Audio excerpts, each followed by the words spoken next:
যুগপুরুষোত্তম শ্রী শ্রী ঠাকুর অনুকূলচন্দ্র শ্রীরাক্ষর চরণ যুগলে প্রণাম জানাই। তাঁরই লীলার সঙ্গেই জগত জননী শ্রী শ্রী বর্মার অলক শ্রী চরণ যুগলে প্রণাম জানাই। শ্রী শ্রী ঠাকুরের জ্যেষ্ঠ আত্মজ ভক্তাচার্য শ্রী বরদাস চরণ যুগলে প্রণাম জানাই। বর্তমান আচার্য মঞ্চে উপবিষ্ট পরমসন্ত সভাপতি মহোদয়, বিশিষ্ট ঠাকুরের একনিষ্ঠ ঋত্বিক যাজক কর্মীগণ, সম্মুখে আসীন অশেষ শ্রদ্ধা ভাজন ক্ষুদ্রী সজ্জন ভক্তমণ্ডলী, মমতাময়ী মায়েরা, সৌর ভাই বোনেরা, সবাইকে আমার অন্তর নিগড়ানো শ্রদ্ধা ভালোবাসা শুভেচ্ছা জানাই। আজকে যে দিনটি বড় পবিত্র, ভারত মাতার বিশিষ্ট শ্রেষ্ঠ সন্তান সুভাষচন্দ্রের জন্মদিন। এই দিন জাতীয় জীবনে খুব পবিত্র। আমার ব্যক্তিগত ধারণা, ভারতবর্ষের বুকে যদি সুভাষচন্দ্র না আসতেন, এ দেশ আরো বহুকাল পরাজিত থাকত। এই একটা মাত্রই ছেলে ইংরেজকে তাড়িয়ে দিল, একটাই ছেলে। সেই সুভাষচন্দ্রের বাবা এবং মা তারা পরমদয়াল ঠাকুর অনুকূলচন্দ্রের দীক্ষা নাম নিয়েছিলেন। ঠাকুরের ভক্ত তার নাম সুশীল চন্দ্র বসু। তিনি সুভাষচন্দ্রের বাবা মাকে তাদের কটকের বাড়িতে তার সঙ্গে গিয়েছিলেন। মাসখানিক পরে যখন তিনি আশ্রমে ফিরে এলেন, বলছেন, ও সুশীল দা, আপনি যে বসু বাড়িতে কাটিয়ে এলেন, কি দেখে এলেন বলুন? যার বাড়িতে সুভাষচন্দ্রের মতো ছেলে জন্মেছে। বলে, ঠাকুর অপূর্ব। আমি দেখতাম প্রতিদিন সুভাষচন্দ্রের বাবা এবং মা সকাল সন্ধ্যায় প্রার্থনা বন্দনা করে ঠাকুর প্রণাম করে সুভাষচন্দ্রের বাবা এসে আরাম কেদারায় বসতেন, আর সুভাষচন্দ্রের মা ঠাকুর প্রণামের পর এসে একদম সাষ্টাঙ্গে তার স্বামীকে প্রণাম করতে সবাই পাওয়া। আর সুভাষচন্দ্রের বাবার পাদক খেতেন। আমরাও ছোটবেলা খেয়েছি। বাড়িতে গোসাই ঠাকুর আসতেন, মা তাদের পা ধুয়ে দিতেন, পিতলের থালা পাটা ধুয়ে দিতেন, তারপর সেই বুড়ো আঙুলটা একটা ঘটির জল একটু ছুঁয়ে দিতেন। গোসাইয়ের পাদক। গোসাইকে মানুষ গুরু রূপে সম্মান দিত। আমরা ছোটবেলা খেয়েছি, বাবা কাকা সবাই খেয়েছিলাম। আজকে মানুষ সেই বিশ্বাস করে না, কিন্তু সুভাষচন্দ্রের মা প্রতিদিন সুভাষচন্দ্রের বাবার পাদক খেতেন।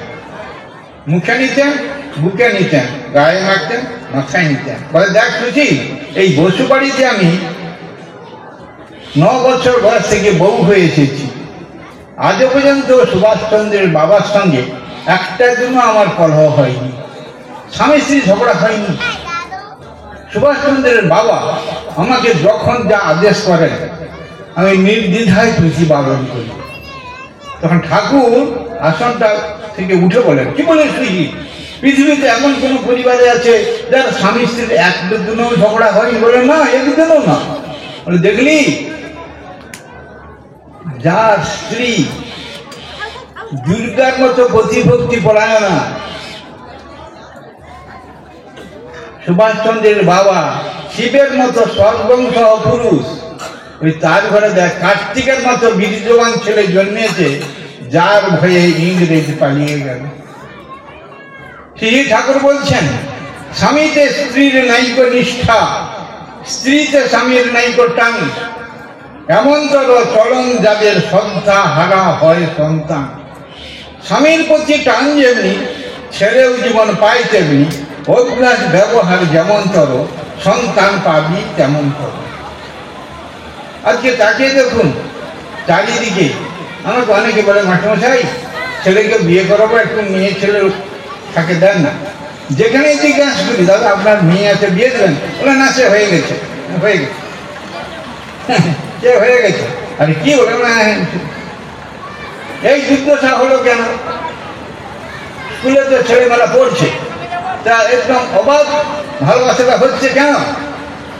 ঠাকুর অনুকূলচন্দ্র বলছেন, আপনার বাড়িতে যদি ঠাকুরের দীক্ষা নাম ওই মেয়েটা পেত, ঠাকুরের একটা বাণী আছে, বাবার ভাই ছাড়া কারোর কাছে নিতে নেই তো কিছু, নিলেই যেন হয় মেয়েদের মনটা অনেক নিচু। কোন পুরুষ ছেলে ভালোবেসে তোমাকে কিছু দিলে একদম তুমি নেবে না। দেওয়ায় টান গজায় যাকে দেওয়া হয় তাকে, পাওয়ায় টান গজায় প্রাপ্য বস্তুতে। এই যখন নিচ্ছ তার মধ্যে টানটা গজিয়ে গেল। তারপর আপনার মেয়ে তো চলে গেল ছেলের সঙ্গে, গিয়া দেখে ঘর নাই, জমি নাই, চাকরি নাই, ভিক বাঁকা বাচ্চা মোবাইল দেয় ঘুরে। ক্যালকাটা হাইকোর্টে 4 লাখ মকদ্দমা চলছে, তার 2 লক্ষ মকদ্দমা চলছে বিবাহ বিচ্ছেদ খোরপোশের মামলা। অর্ধেক বিয়ে 3 ভাগ বিয়ে ভেঙে যাচ্ছে। তাই ঠাকুর বললেন, ওই মেয়ে যদি সৎসঙ্গে মেয়ে হয়, কোনো প্রকারে কোনো পরপুরুষের কাছ থেকে কোনো উপহার নেবে না। আবার বললেন, উৎসবে গান বাজনা কিংবা ভ্রমণেতে বাবার ভাই ছাড়া কারুর সাথে দিস না মেয়ে যেতে। এ নিয়মটি করলে পালন, কমই হয় মেয়ের স্খলন। পুণ্য ভরা সুফল পাবি, থাকবি চুবে নেতে। দেখবেন অনেক মায়েরা তার মেয়েকে নিয়ে নাচের আসরে, গানের আসরে, আবৃত্তির আসরে যায়। তখন নাচের আসর ছেড়ে পুরস্কার নিয়ে মা মেয়েকে আনন্দে বাড়ি আসছে। রাস্তায় জনগতের যুবক ছেলে তার মাকে দূরে ফেলে দিয়ে মেয়েকে নিয়ে পালিয়ে গেল। হ্যাঁ, ধারা হয়ে মেয়েকে মাইতি করে ছেলে নিয়ে পালিয়ে গেল। কি করবেন? আপনার মেয়েকে যে অন্য পুরুষ নিয়ে গেল, কি করবেন? কোনো ভালো বাড়িতে মেয়েকে বিয়ে দিতে পারবেন?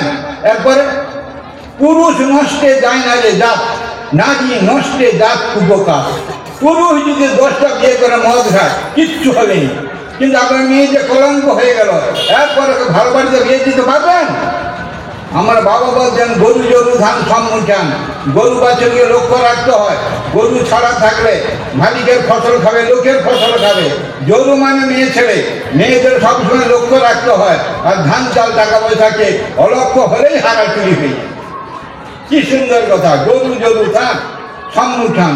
নারী হইতে জন্মেও বৃদ্ধি পায়, তাই নারী জননী। এমনি করে সে জাতির জননী। নারী জাতির শুদ্ধতার উপর জাতির শুদ্ধতা নির্ভর করে। স্খলিত নারী চরিত্র হইতেই ব্যর্থ জাতির জন্ম হয়। নেপোলিয়ান দিগ্বিজয়ী ফরাসি সম্রাট বলছেন, give me a good mother, I will give you good nation. একটা ভালো মা দাও, একটা ভালো জাতি দিচ্ছি। ভালো মা দাও, ভালো জাতি দিচ্ছি। সুভাষচন্দ্র বসু রাশিয়াতে গিয়েছেন, সেখান থেকে তিনি বাড়িতে চিঠি দিতেন। এরোপ্লেনে চিঠি আসছে, বাড়িতে বাবা আমার কেমন আছে। শ্রীমন মহাপ্রভু দাক্ষিণাত্যে পরিভ্রমণে গেছেন। মাঝে মাঝে তিনি অদ্বৈত আচার্যের ভবনে সচিমাতাকে দর্শন করতে আসতেন। আকবর শাহ দিল্লি থেকে লাহোরে যাচ্ছেন। দিল্লি থেকে লাহোর 500 মাইল। মাঝে মাঝে তিনি তার মা যে পালকিতে আছেন, হামিদা বানু, সেই পালকির কাছে গিয়ে বাহককে সরিয়ে দিয়ে, এই আমাকে একটু দাও। মাঝে মাঝে বাহকরা বলছে, আপনি দিল্লির সম্রাট, আপনি কেন পালকি বেরোল? বা তোমরা বাহক হয়ে আমার মাকে বইতে পারো, যে মা আমাকে গর্ভে ঠাই দিয়ে আজ আমি ভারত সম্রাট হয়েছি, আমি কি তার সন্তান হয়ে কিছুক্ষণ মাকে পালকিতে করে কাজ বইতে পারি না? আজকে তাকিয়ে দেখুন, আপনার আমার বাড়িতে ছেলেরা পড়াশোনা করে, টিউশনি যায়। বাবা বলছেন, খোকা রাত্রে তো তোমার মায়ের জ্বর হয়েছে, তুমি তো টিউশনি যাবে, যাওয়ার সময় ডাক্তারকে একটু ডেকে দিও। বলে আমার দ্বারা হয়নি, ডাক্তারের বাড়ি তো ওই দিকে, আমি তো টিউশনি ওই দিকে, আমার দ্বারা হয়নি। দাদাকে বলা, কি করবেন ওই ছেলেকে পড়িয়ে? কি হবে? মা অসুস্থ, ডাক্তার ডাকতে যায়, ইচ্ছা নেই, আগ্রহ নেই, ওকে পড়িয়ে কি করবেন? বিদ্যালয়ের ছেলে মেয়ে যতই শিক্ষা শিখুক না, বাড়ির শিক্ষা সুষ্ঠু নইলে শিষ্ট স্বভাব হয়ই না। সাংঘাতিক ব্যাপার। আমার বাড়ি হলদিয়া। হলদিয়াতে 2টি বড় কারখানা আছে, লক্ষণ শেঠজি। দৈনিক বিকালে মানুষ কাজ ছেড়ে বাড়ি ফিরে দোকান সাইকেলটা নেবে, একটা দোকানে বসে ঢুকে গেল। ঢুকে গিয়ে চপ ঘুগনি টুগনি মুড়ি টুড়ি খেলে এলো। খাওয়ার পরে একটা পান খেল, একটা সিগারেট, 1 কাপ চা, তার হাত কাটার মদ খেয়ে নিল। মদ খেয়ে সে চলছে, হরে কৃষ্ণ হরে কৃষ্ণ কৃষ্ণ কৃষ্ণ হরে হরে। তার গোসাই দীক্ষা দিয়েছেন, অনুকূলচন্দ্রদের দীক্ষা নেয়নি। গোসাই দীক্ষা দিয়েছে, হরে কৃষ্ণ বলে চলছে। তখন তার স্ত্রী বলছে, চলে এসো, ঝাঁটা মুড়া দেবো। তুমি যে কাজ করতে গেলে ক টাকা আয় করবে? চুপ কর, আমি আমার আয় করি, আমি আমার খাই, তোর বাবার পয়সায় খাই। আমার কোনো কষ্ট হয়, তুই মেয়ে কি করে বুঝবি? আমি যে আয় করি, তোর মতো কত মেয়ে আমার পায়ের তোড়া পড়ে আছে। পরিষ্কার কথা, ভ্যাট ভ্যাট করবি নি, ভালো না লাগে তোড়া। আজ গ্রাম বাংলায় ঘরে ঘরে মদের দোকান হয়েছে, সরকার পয়সা পাচ্ছে। দেখেছেন পেপার বলছে 20 থেকে 30-এর মধ্যে বয়স, 70-50টা যুবক ছেলে পার ডে মদ খাচ্ছে, পার ডে। আমাদের হিন্দুদের বাড়িতে কেউ মারা গেলে আপনি মদের ব্যবস্থা না করে আপনার মরি দেওয়া হবে না, আমার মরি রয়ে যাবে। পাশে যখন একটা মুসলিম জাতি আছে, খোঁজ নিয়ে দেখবেন মুসলমানদের বাড়িতে গোর কালে কেউ মদ খায় না, একটু জিজ্ঞাসা করে দেখুন, কেউ খায় না। আমাদের মদ ভাবুন তো, হরিনাম সংকীর্তন করতে করতে মরি দেওয়া হচ্ছে। যারা মরি দেওয়া করছে কিরকম বলছে জানেন? বড় হরিয়া বড় হরিয়া।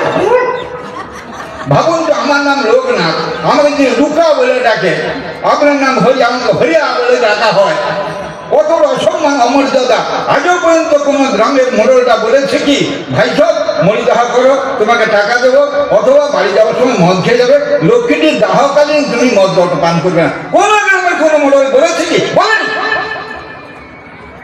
লোক দেখানি হরিমন্দির করছে ঘরে ঘরে। ঠাকুর অনুকূল চন্দ্র বলছেন, পিতা মাতা গুরুজন বইয়ের সেবা পেল না কেউ, স্ত্রী সেচর কেমন তোর বাঘের সঙ্গে যেমন কেউ। আজ থেকে 50 বছর পিছিয়ে যান, গ্রাম বাংলায় 91টি পরিবার ছিল, 5 ভাই, তাদের 5টা বউ ছিল। বড় ভাই যা বলবে সব ভাইকে শুনতে হবে, বড় বউ যা বলবে সব বউরা শুনবে। 1 বিঘা জমি কিনা হলো 5 ভাইয়ের কিনা হবে, একসঙ্গে থাকা, একসঙ্গে খাওয়া, একসঙ্গে গল্প করা, এই জন্য যে আনন্দ হারিয়ে গেল। কেন হারিয়ে গেল?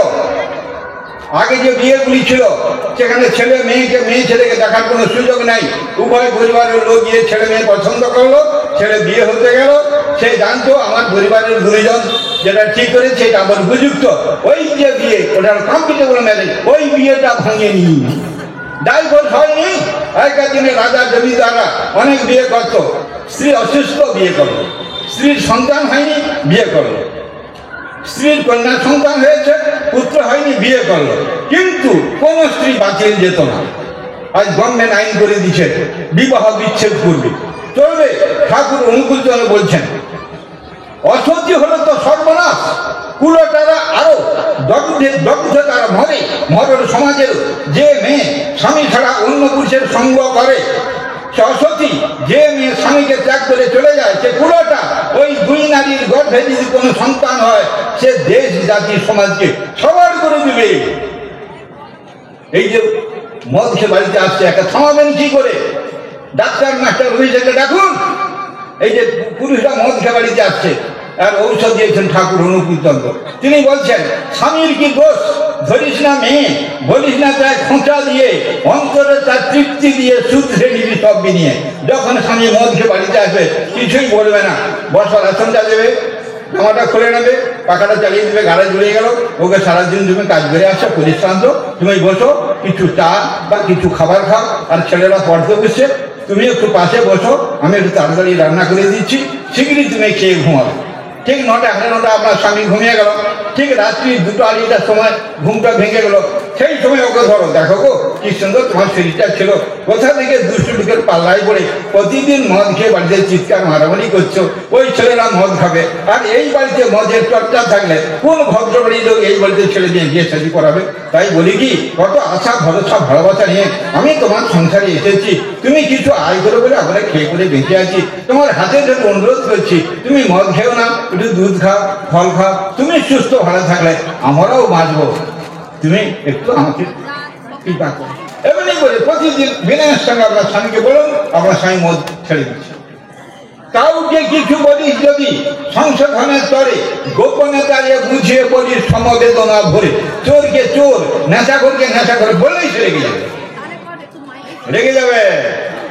এই যে এখানে অনেক শাশুড়ি মারা আছে, আধুনিক ছেলে ওরা বিয়ে করেছে, বৌমারা দেরি করে উঠে, শিক্ষিত মেয়ে তো স্বামী স্ত্রী গল্প করে, কি একটু টিভি দেখে, কি ছোট বাচ্চা আছে, শাশুড়ি বলতেছে বড় লোকের মেয়ে, ঘুম ভাঙেনি, গদির বিছানা, ফ্যানের বাতাস, বাপ যেন ঝিল চাকরি নিয়ে দিয়ে গেছে, 7 বেজে ঘুম ভাঙাবো না পাড়ার লোক ডাকতে যাবো। অমন করে যদি বলেন, তাহলে আপনার ছেলে বৌমা খেলে রায় ভিতরে যাবে, ওটি চলবে নি এই যুগে। ও বৌমা, সোনা লক্ষ্মী মা, মা সংসারে কত কাজ আছে, এটি শীঘ্রই উঠ না মা, এটি শীঘ্রই উঠ। কথা কইবি গুড়ের মতো, লেপটে রবে গায়ে, মিষ্টি কথা সত্য হলে উল্টো পানে ধায়। কথা গুড়ের মতো বলো, কারো গায়ে গুড়ি ছিটি দিলে জড়িয়ে যাবে, ঢিলা ছুটলে বেঁচে যাবে। কথা মিষ্টি করে বলতে পারো না, চাউনি তো তোমার মিষ্টি করো কথা, চরম তোমার মিষ্টি করে ঘুটাও সবার ব্যথা। শাশুড়ি পাড়ায় গেছে, মেয়েরা বলছে ও দিদি নতুন বৌমা হয়েছে, কি গো রান্না করে? না দেখতে খুব সুন্দরী মাস্টারের মেয়ে, রান্নাটা করে না কুত্তাই মুখ দিবে। এবারে বউ পাড়ায় গেছে, এই বউ তুই কি করে রান্না করিস? বলে কেন? তোর শাশুড়ি বলে কি কুত্তায় ছবি? তার কোন কুত্তা খায়? কোন কুত্তা খায়? আমাদের ঘটন নাই, আবার পাড়ায় বদনাম করতে আসছে বলে গেল।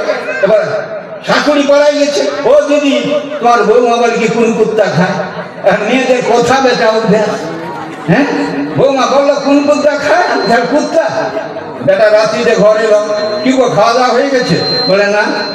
কেন? মাকে ডাকছি, মা আছেন, মা মা তুমি খাবে না তো? বলে না, আমি তো কুত্তা হয়ে বলে আছি, আই ছিল তোর বউকে মা বলে ডাকবি।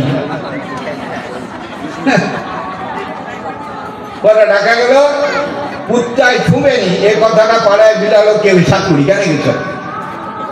কথা বেঁচে গিন্নি হলি, করলি নি তা কাজে, পড়ায় ফলনে না করবি যা হবে সেটা বাজে। একটা নতুন মেয়ে পড়াশোনা করতো, বাপের বলছে রান্না বান্না শিখেনি, তুমি তো রান্নাঘরে যাবে, মা এটা ভাজা ডাল তরকারি এভাবে রান্নাটা করলে রান্না দাঁড়িয়ে যায়, তা না করে পাড়ায় বৌমার বদনাম করতে গেছিলাম। বলে তাহলে রেলে খেতে হবে আলাদা হয়ে, উপায় নাই। কথা বেঁচে গিন্নি হলি, করবি না তা কাজে, পড়ায় ফলন না করবি যা হবে সেটা বাজে। কি সুন্দর ছড়ায় ছড়ায় ঠাকুর অনুকূল চন্দ্র আমাদের জীবন গতিটাকে ফিরিয়ে দিতে চেয়েছেন। শুনুন, একটা ছেলে যে চাকরি পেয়ে গেল, দারোগার চাকরি, তারপর একটা বড় বাড়ির মেয়েকে বিয়ে করলো।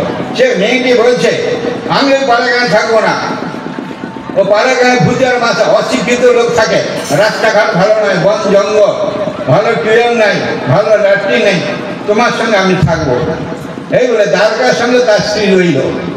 বাড়িতে বাবা মা আছে, মাঝে মাঝে এসে দ্বারকা বাড়িতে এসে বাবা মাকে কাপড় চোপড় যা যা কিছু দিয়ে যায়। এমনি করে বছর 20 কেটে গেল। একদিন চাকরটা বলছে, দ্বারকাবাবু ইদানিং আপনি বাড়ি যাচ্ছেন না কেন? আমার বাবা মারা গেছে,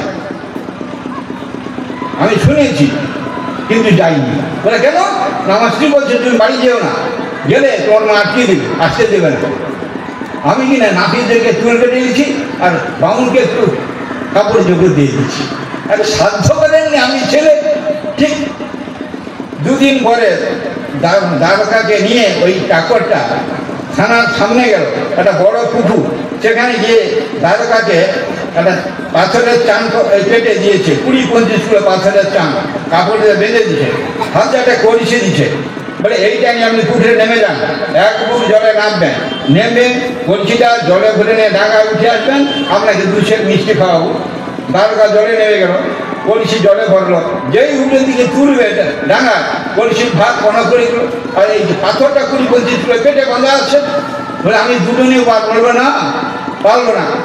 ডাঙায় এলো, মিষ্টি হলো, এই তুই আমার সঙ্গে রস করছিস কেন? দ্বারকা বাবু, আপনার তল পেটে ওই পাথরটা বাঁধা আছে বলে আপনি কলসি নিয়ে ডাঙায় উঠতে পারলেন না, কিন্তু আপনি জানেন আপনার মায়ের এই একটা গর্ভাধার ছিল, তার ভিতরে আপনি ছিলেন। আপনার মা ওই গর্ভবতী নারী প্রতিদিন রান্নার জন্য, খাওয়ার জন্য, গরু বাছুরির জন্য কত কলসি জল তুলত, তাহলে আপনার মায়ের কত কষ্ট হতো, সেই মাকে ভুলে আপনি স্ত্রী নিয়ে সহজে পড়ে আছেন। ছি ছি ছি।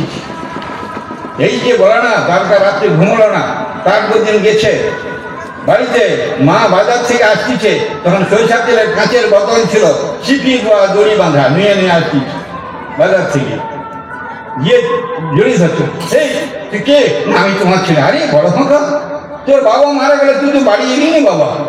এগুলো বাড়িতে গিয়ে সেই বৃদ্ধা জননী অশক্ত হস্তে রান্না করছে, করে ছেলেকে খাওয়াচ্ছে নিজ হাতে, যেমন করে সবরই নিজ হাতে প্রভু রামচন্দ্র লক্ষ্মণকে খাইয়েছিলেন। বৃদ্ধা জননী মাকে খাওয়াচ্ছে, মা ছেলের চোখ দিয়ে টস টস জল গড়িয়ে বলছে। চাকরটাকে ডাকালো, বলে এই তুই আমার মাতৃভক্তি কে শেখালো? বলে দ্বারকাবাবু, আমি তো ঠাকুর অনুকূল চন্দ্রের দীক্ষা নিয়েছি। আমার ঠাকুর কি বলেন জানেন?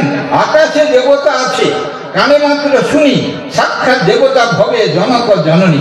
আজকে ছেলেরা পাড়ায় পাড়ায় দুর্গা পূজা, কালী পূজা, মনসা পূজা করতেছে, কিন্তু ওরা বাবা মার সেবা কতটা করে? 10% পাবেন কিনা সন্তান? আকাশে দেবতা আছে, কানে মাত্র শুনি, সাক্ষাৎ দেবতা ভবে জনক জননী।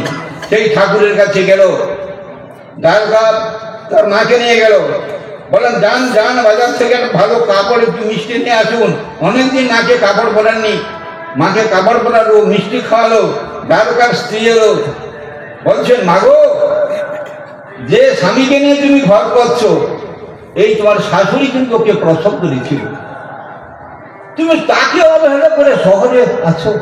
ছি মা, আমি কি বলি জানো, যে বাড়িতে তুমি বধূ হইয়া আসিয়াছ, তোমার প্রথম কর্তব্য হইতেছে তাহাদের সেবা শুশ্রূষা করা। বিশেষ করে তোমার শ্বশুর এবং শাশুড়ি যাহাদের হইতে তুমি তোমার স্বামীকে পাইয়াছ। তোমার স্বামী আকাশ থেকে পড়ে যায়নি, স্বামী শাশুড়িকে প্রণাম করো।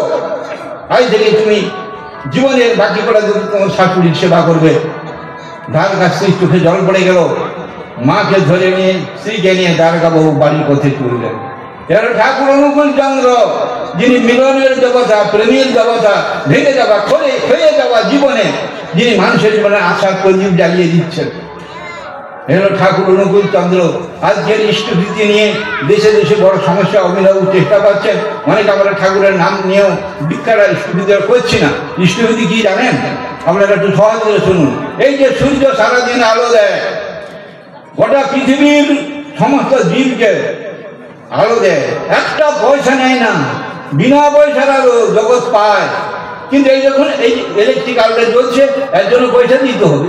এই যে অনন্ত বায়ুমণ্ডল আছে, কোটি কোটি প্রাণী আমরা নিঃশ্বাস নিয়ে বেঁচে আছি, এর জন্য ভগবান পয়সা নেয় না।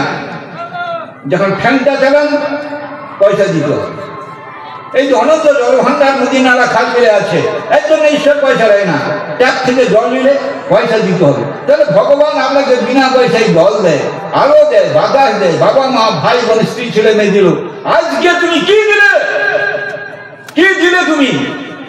দাতার সেবা করিলে না রে, দান পাবি তুই কিসে? স্বার্থ সেবা করতে গিয়ে হারা দিছে। আপনার বাড়িতে একটা গাজী প্রসব করলে প্রথম দুধটা কালী মন্দিরে দিয়ে আসেন, মা ছেলে প্রথম মাসটা শীতলাস্থানে দিয়ে আসেন। দেব ভক্ত দিজে দেবে না করি অর্পণ, যেই জন নিজে খায় তার চর্য আচরণ। ভাগবতে লেখা আছে, শ্রীমদ ভাগবত গীতায় লেখা আছে, ঈশ্বরের দেওয়া সম্পদ ঈশ্বরকে যে না দিয়ে খায় সে চোর, সে পাপ ভোজন করে। এখানে প্রশ্ন আসতে পারে, আমরা অনুকূল ঠাকুর ইষ্টভীতি প্রবর্তন করছেন, আমরা তো ইষ্টভীতি করি কিরকম? এই যে পুজো পার্বণ হয়, তাতে ফলমূল আমরা দিই, এটা কি ইষ্টভীতি না? বলে হ্যাঁ, ওটা ইষ্টভীতি। কিন্তু হয় জানেন, আপনার বাড়িতে হরি পূজা হচ্ছে, ফলমূল বাতাসা দিলেন, পূজা হয়ে গেল, প্রসাদ হয়ে গেল, তা সেটা নিয়ে আমরা খেয়ে নিলাম। কি গো, তুমি দেবতাকে দিলে তো খেয়ে নিলে কেন? না দেবতার প্রসাদ, মানে তাহলে দেবতাকে তো দিলে সেটা দেবতা, তুমি নিয়ে খেয়ে নিলে কেন? না প্রসাদ। মানে দাদা আপনার বাড়িতে আমি গেছি, তা বাড়ির বৌমা আমাকে চা আর বিস্কুট দিয়েছে, চাটা জুড়োচ্ছে, এমন সময় বৌমা চায়ের কাপটা বিস্কুটের বাড়িতে টেনে নিয়ে চলে গেল। ও বৌমা, তুমি চায়ের কাপ টেনে নিলে কেন? না তুমি তো দেখে নিচ্ছ। হবে বলুন না দাদা, আপনার বাড়িতে গেছি, চা বিস্কুট দিচ্ছে, চা জুড়োচ্ছে, বৌমা চায়ের কাপ আর বিস্কুটের বাড়ি টেনে নিয়ে চলে গেল। টেনে নিলে কেন? না তুমি তো দেখে নিচ্ছ।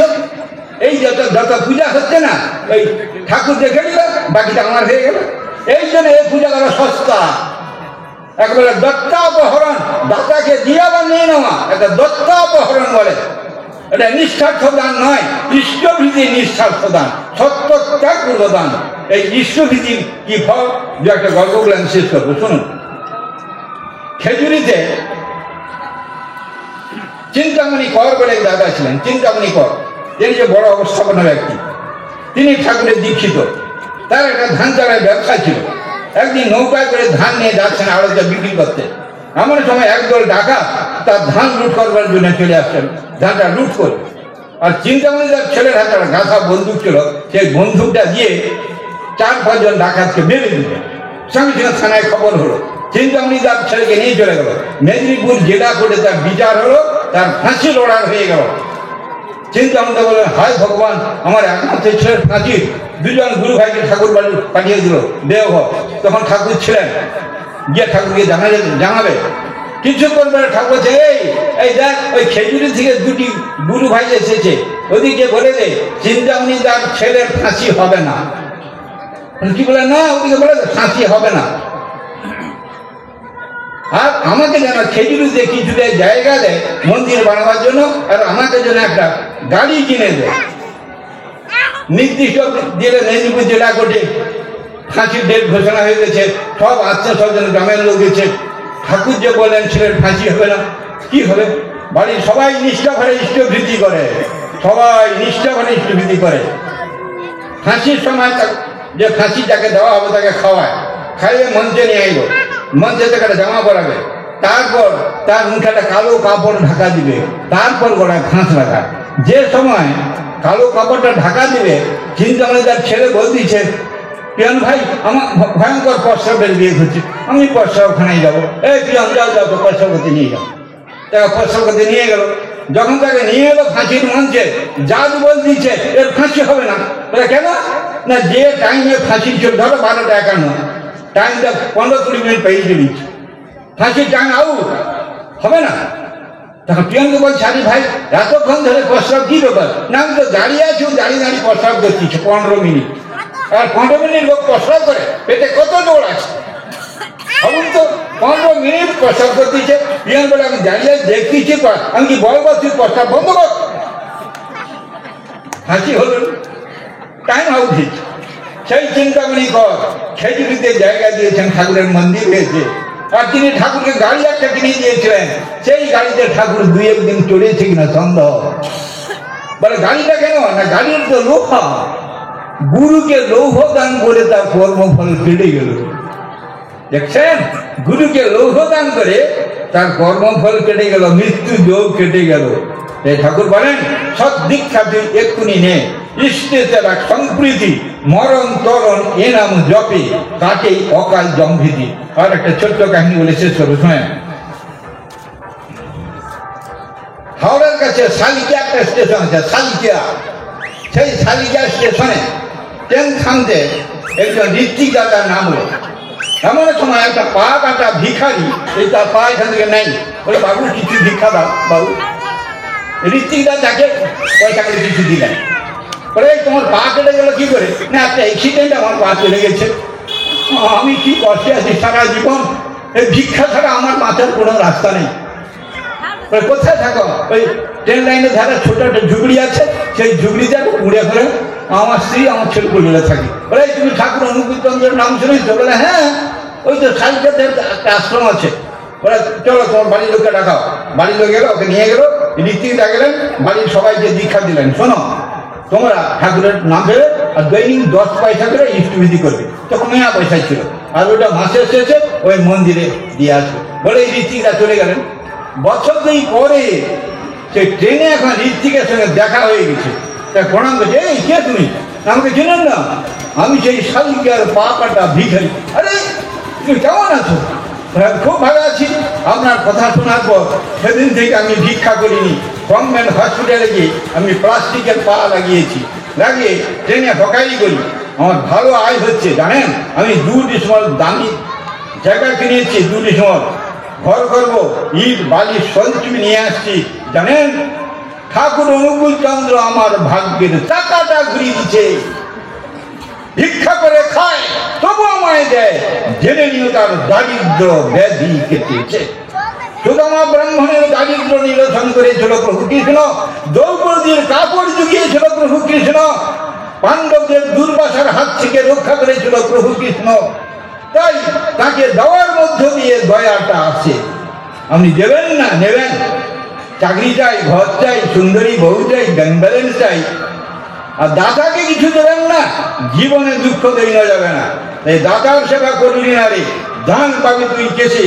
স্বার্থ সেবা করতে গিয়ে হরিহারা দিতে, তিনি তোমায় ধরেই আছেন একাল সেকাল সবকালে।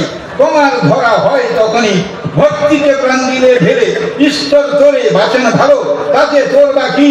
তুই তাকে না বাঁচলে ভালো, ছাইয়ে ঢালা ঘি। ঈশ্বরের রাজ্যে তুমি যদি না থাকো, তোমার জীবনটা ছায়ে ঘি ঢালা হয়ে যাবে, তোমার জীবনটা শূন্য বরবাদ হয়ে যাবে।